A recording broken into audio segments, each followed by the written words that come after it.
Podium Podcast. Lo mejor está por escuchar.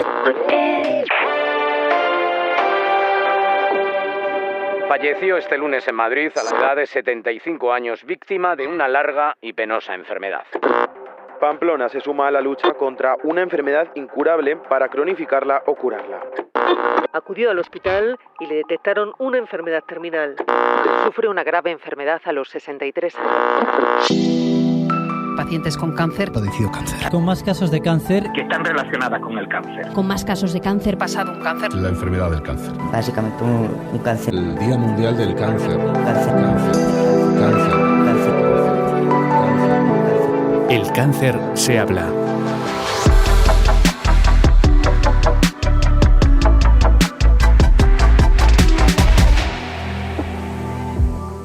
Gracias a la investigación, a la detección temprana y a las mejoras en los tratamientos, cada vez más personas superan el cáncer. Actualmente la tasa de supervivencia es del 55% entre los hombres y más del 61% en las mujeres. El objetivo es que para 2030, 7 de cada 10 pacientes sobrevivan al cáncer. Por supuesto, estas son maravillosas noticias, pero hoy vamos a ir un poco más allá. Vamos a preguntarnos cómo es la vida tras un cáncer. Una vez que nos hemos curado, ¿qué? Al margen de la siempre estresante revisión anual para comprobar que todo sigue bien, es probable que las secuelas supongan una condición médica crónica con la que hay que lidiar.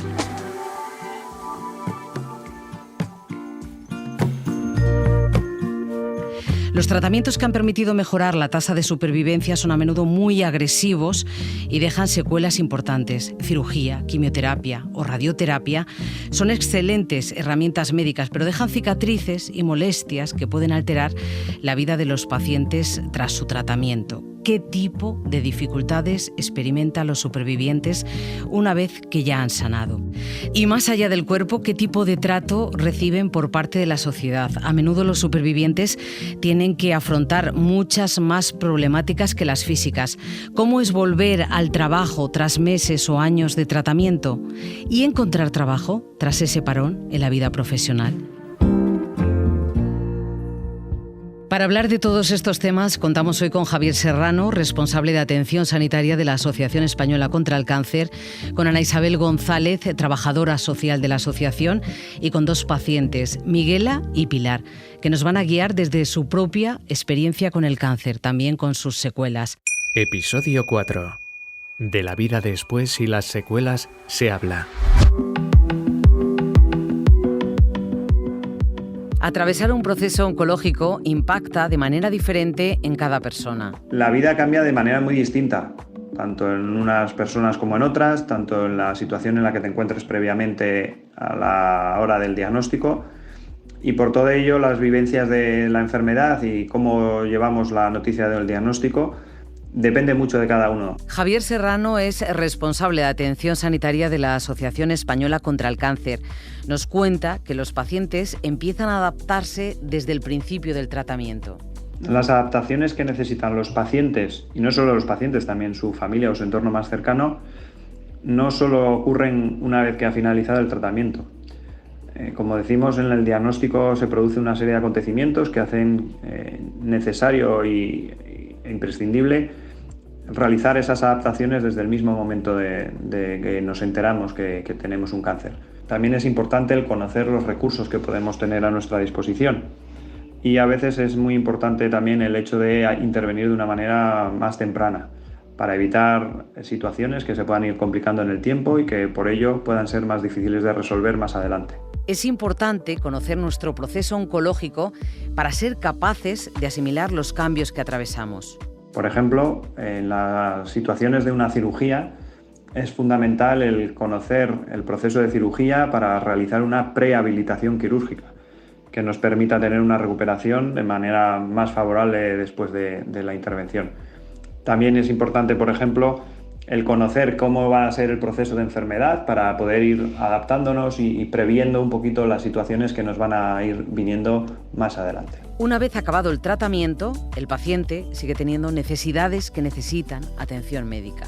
Es fundamental el continuar ese cuidado de pacientes o familiares más allá del proceso oncológico en sí mismo. La situación del cáncer provoca cambios a diferentes niveles, bien social, laboral, económico o bien incluso a nivel físico o psicológico, tanto en pacientes como en sus familiares, que no solo acaban con el alta de oncología, sino que a veces pueden continuar más tiempo. Si estamos mejorando el porcentaje de pacientes que superan el cáncer, también resulta esencial mejorar la calidad de vida de los supervivientes. Debido al aumento de las tasas de supervivencia, además, es una situación que cada vez nos vamos a encontrar con más frecuencia y que debemos también estar preparados para poder cubrir, y es en lo que estamos trabajando desde la asociación, en hacer que esa supervivencia del cáncer no sea un estigma, no sea un tabú y pueda ser algo con lo que podamos seguir avanzando y ayudando en su mejora de calidad de vida, para que no solamente dejen el cáncer atrás, sino además todos los problemas que puedan tener asociados a él.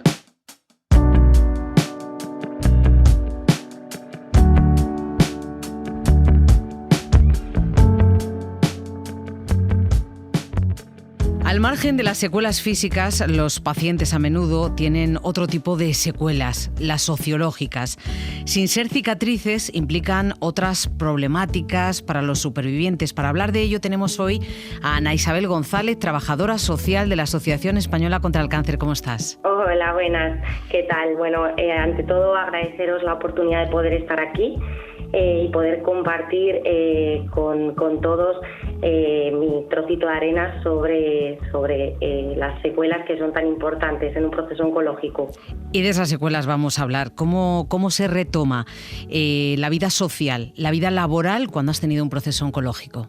Bueno, pues bien, retomar la vida social y laboral después de pasar por un proceso oncológico no siempre es fácil y en ocasiones va a requerir pues de un proceso de adaptación a esta nueva situación.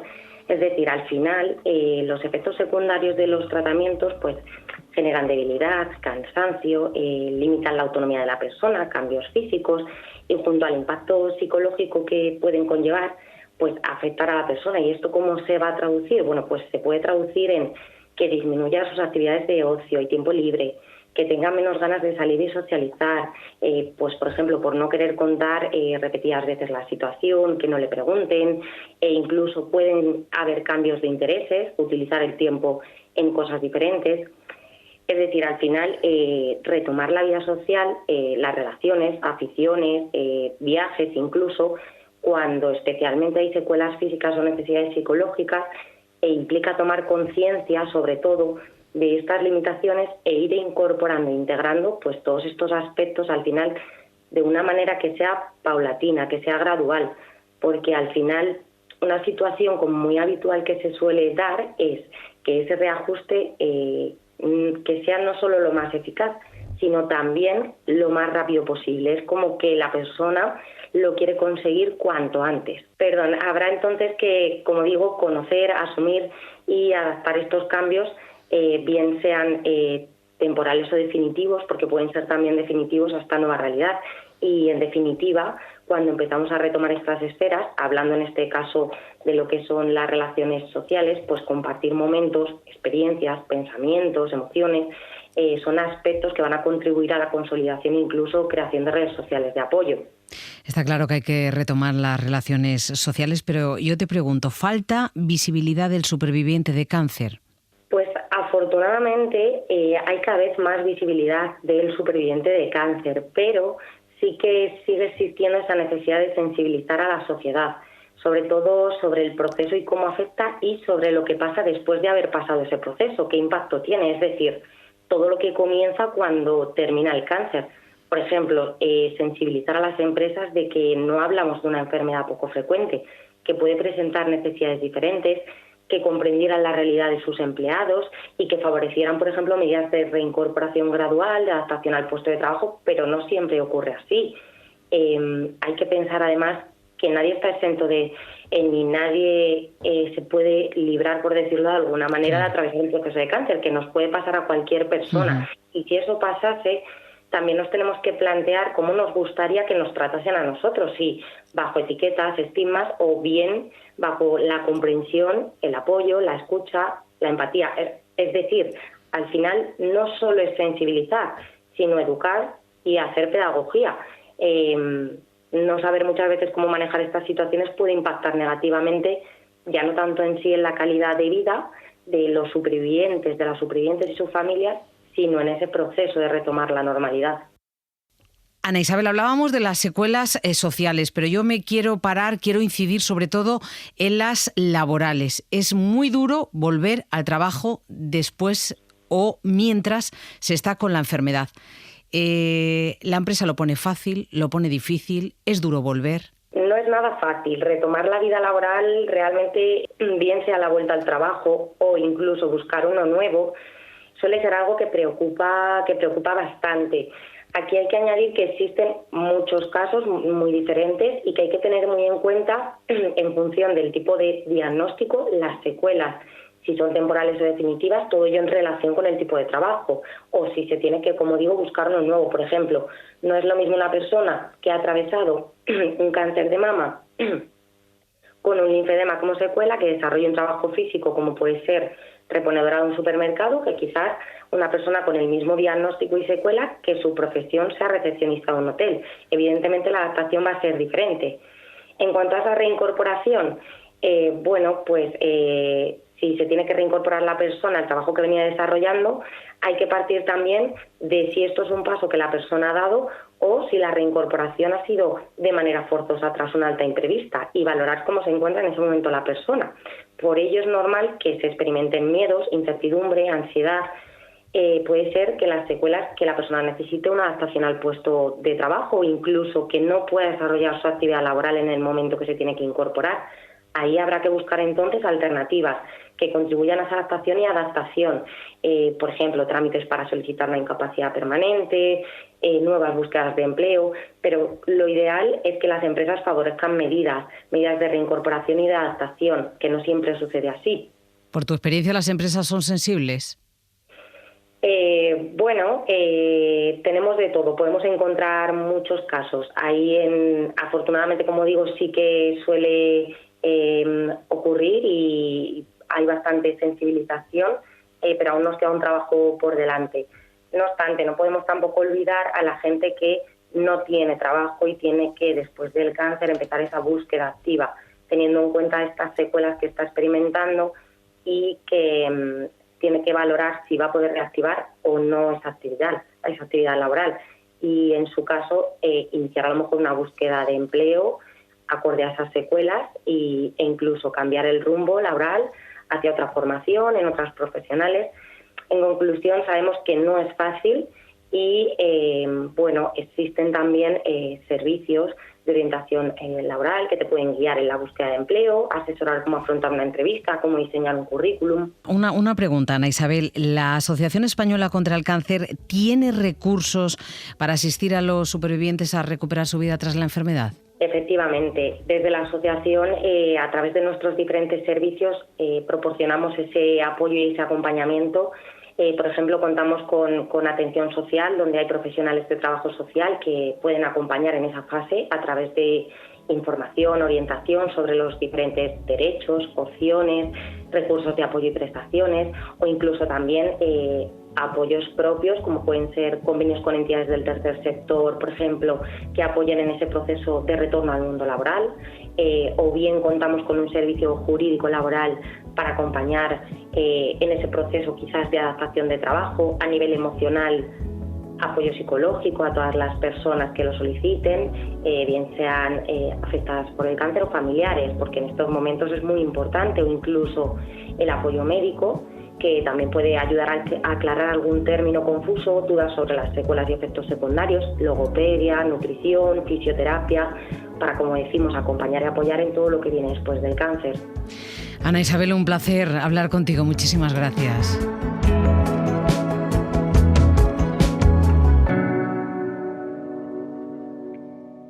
Lo decíamos al principio de este programa, el paciente de cáncer quiere vivir, se somete a pruebas, a tratamientos, a cirugías. ¿Qué pasa después? Para contárnoslo tenemos hoy con nosotros a Pilar, que se trató de un cáncer de estómago hace 9 años. Hola, Pilar. Hola, María. Bueno, ¿cómo sobreviviste? ¿Cómo es esto de superar un cáncer? Bueno, ¿cómo sobrevivo? ¿Cómo sobrevives? Seguimos sobreviviendo. Pues día a día. Esto hay que ir porque en un principio es el cáncer y luego es las secuelas que te deja esa enfermedad. ¿Cuáles son las secuelas que te han complicado a ti concretamente tu día a día? A mí me han complicado a nivel digestivo, a nivel cognitivo también, porque tengo muchas bajadas y subidas de azúcar, entonces la cabeza no responde. No te rige algunas veces bien, ¿no? Porque le falta azúcar, como siempre se dice, ¿no? Claro, entonces luego también a nivel pulmonar me ha provocado 2 lesiones. Ahora tengo fibromialgia, que ya no sabemos por qué si ha salido a consecuencia de o porque también me tocaba. Dolor por todo el cuerpo. ¿Por todo el cuerpo?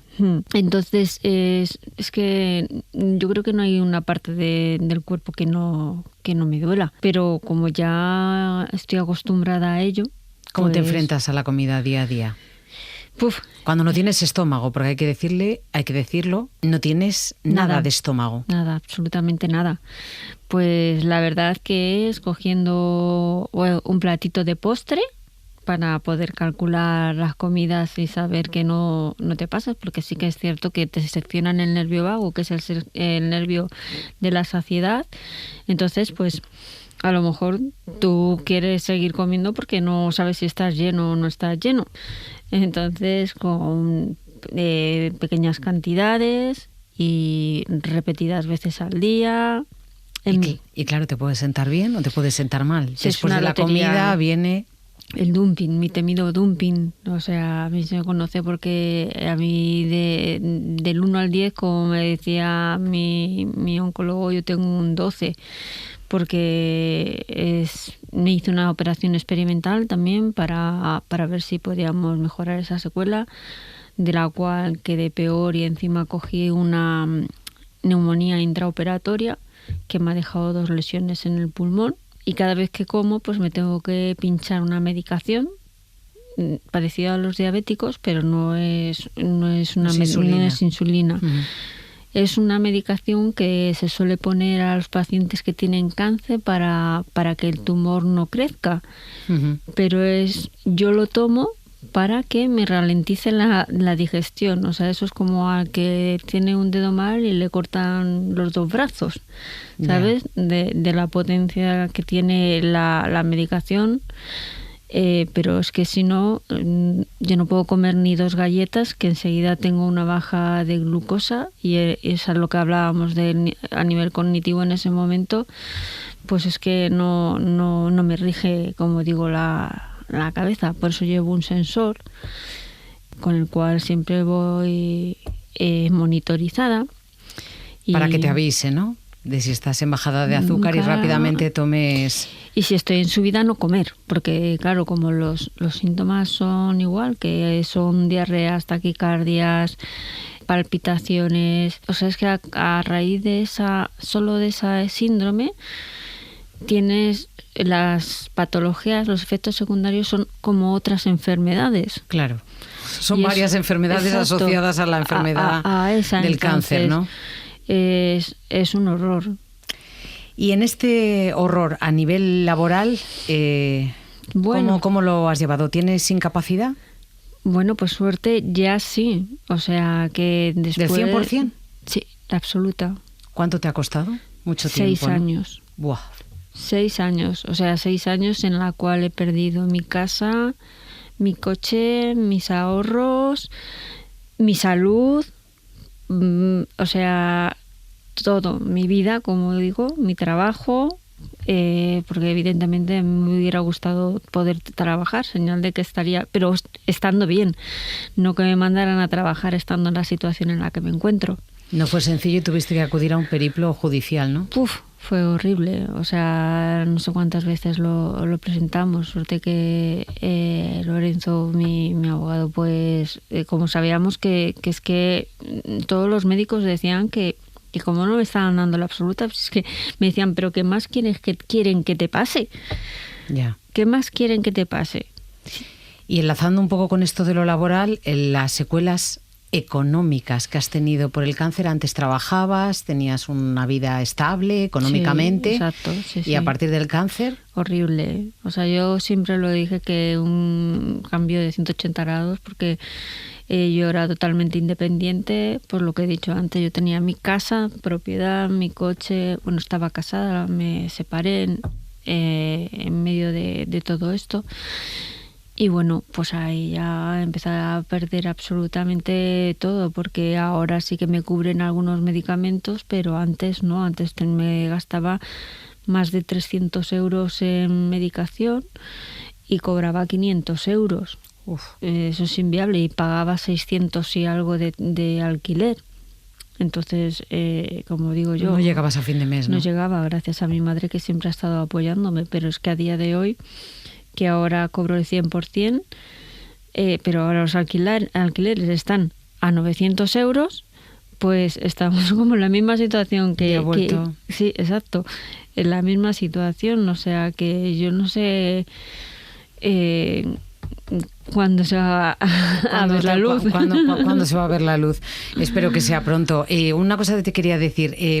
La sociedad se ha olvidado, no voy a decir ya del enfermo, pero del superviviente de cáncer se ha olvidado. La sociedad y la sanidad, porque... Qué duro, ¿no? Sí, es muy duro.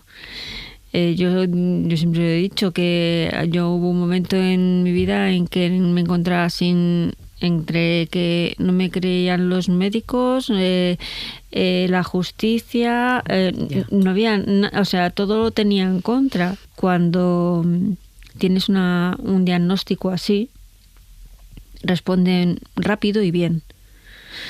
Pero una vez es como te lo quito, te curo tal, pero no se especializan en que después hay vida. No en el después, es que mientras hay cáncer hay vida. Y del superviviente nos olvidamos, ¿verdad? Claro, y entonces el después son casi peor. A veces, ¿verdad? Que mientras estás luchando con ello, porque mientras estás luchando estás con la incertidumbre, que esa muchas veces no se va. Pero cuando ya ha pasado el tiempo y encima...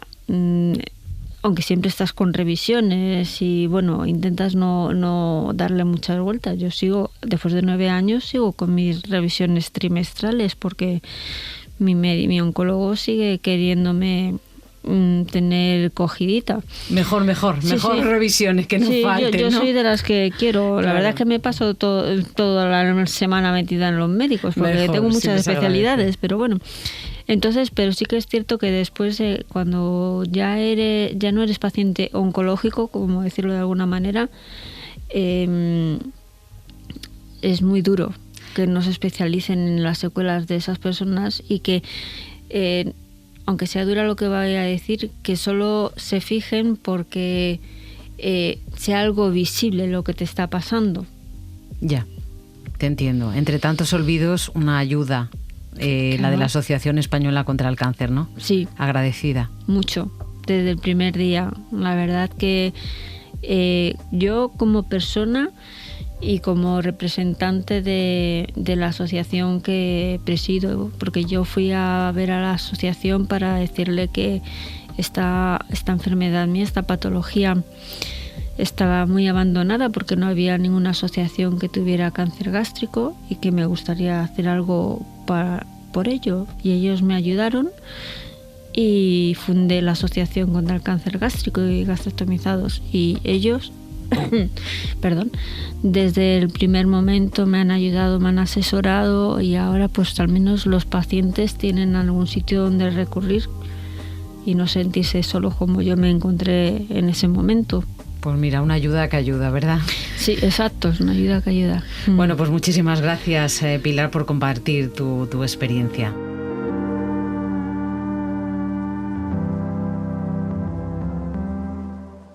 También está con nosotros Miguela, a quien el tratamiento del cáncer le ha supuesto una condición médica crónica. Bienvenida, Miguela. Hola, buenas tardes. Lo primero, ¿cómo estás?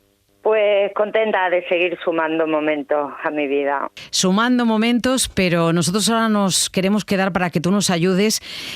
¿Cómo fue tu proceso oncológico? ¿Cómo te curaste? Pues a ver, todo empezó en verano del 2015. Me sentía muy cansada y iba al baño de forma irregular. Y cada vez que iba al baño, pues expulsaba coágulos de sangre y me asustaron. Fui al médico de cabecera y me hizo un tacto rectal y la prueba de sangre oculta en heces. En principio no dio la cara hasta que me enviaron a hacerme una endoscopia y una colonoscopia.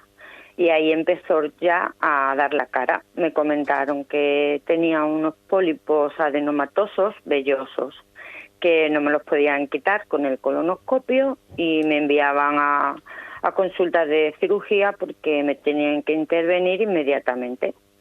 Así que salimos de la consulta, mi madre y yo pues muy nerviosas, con mucha incertidumbre, sin saber qué hacer, ni a dónde ir, ni dónde preguntar. Y en diciembre conocí a mi oncólogo. Él fue el que me dio la noticia de que tenía un cáncer colorectal en estadio 3. Y bueno, cuando nos lo dijo, pues sentí mucho pánico, porque mi padre poco tiempo antes había fallecido también de cáncer. Y pensábamos, ¿y ahora qué va a pasar? ¿También me voy a morir yo?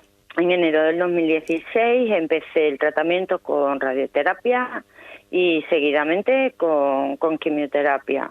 Lo que pasa es que los tratamientos no dieron el resultado que esperábamos, lo que me llevó a tomar una de las decisiones más difíciles de mi vida. Tenía que seguir con el tratamiento o someterme a cirugía. Entonces decidí operarme.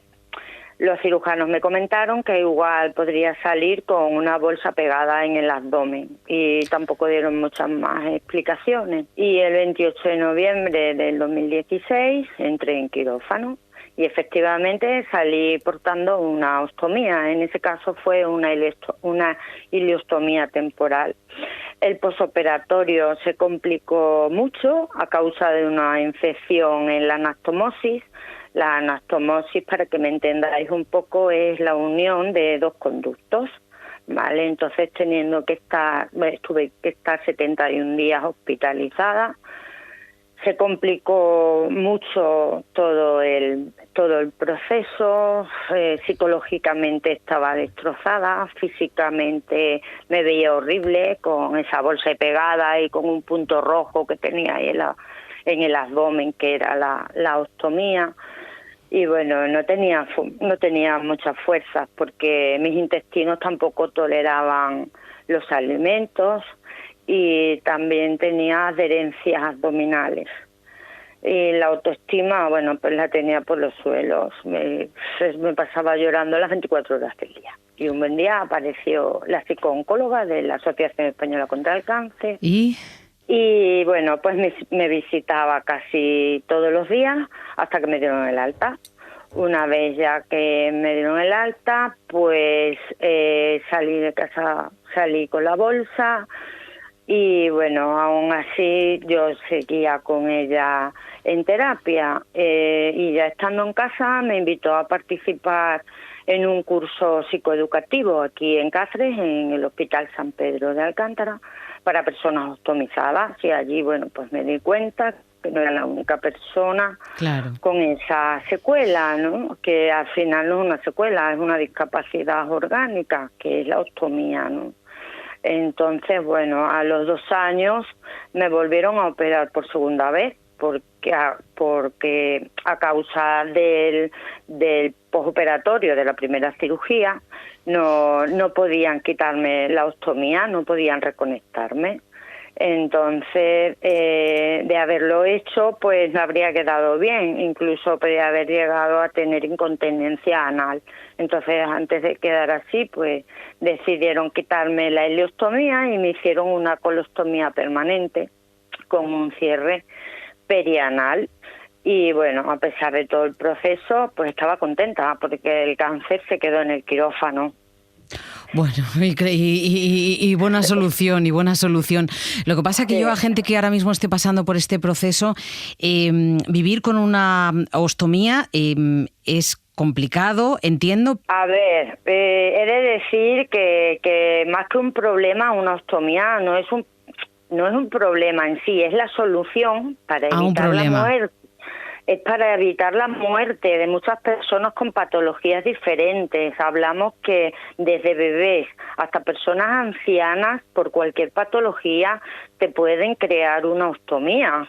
Claro. O sea, pero las personas ostomizadas tenemos el problema de que carecemos de esfínter en el estómago, por lo que la salida de heces u orina se produce de manera involuntaria en cualquier momento del día o incluso de la noche, por lo que cada vez que se llena la bolsa tenemos que cambiarla. Igual hay que cambiarla 4 o 5 veces al día o incluso más. O sea, cuando salimos a la calle tenemos que llevar un kit porque si se llena la bolsa o se despega o tenemos una fuga, pues hay que cambiarla. Y sobre todo cuando se despega el olor es muy desagradable y cuando estás con otras personas pues se pasa fatal, al igual que pasa con el tema de los gases.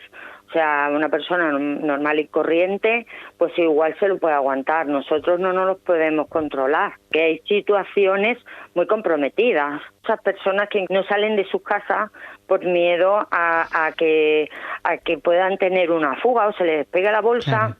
Y tengan que entrar en un aseo no adaptado, arrodillarse delante del váter y para vaciarse la bolsa. Es que el no tener aseos adaptados, pues la verdad que es un poco problemático en muchas personas a la hora de salir de casa.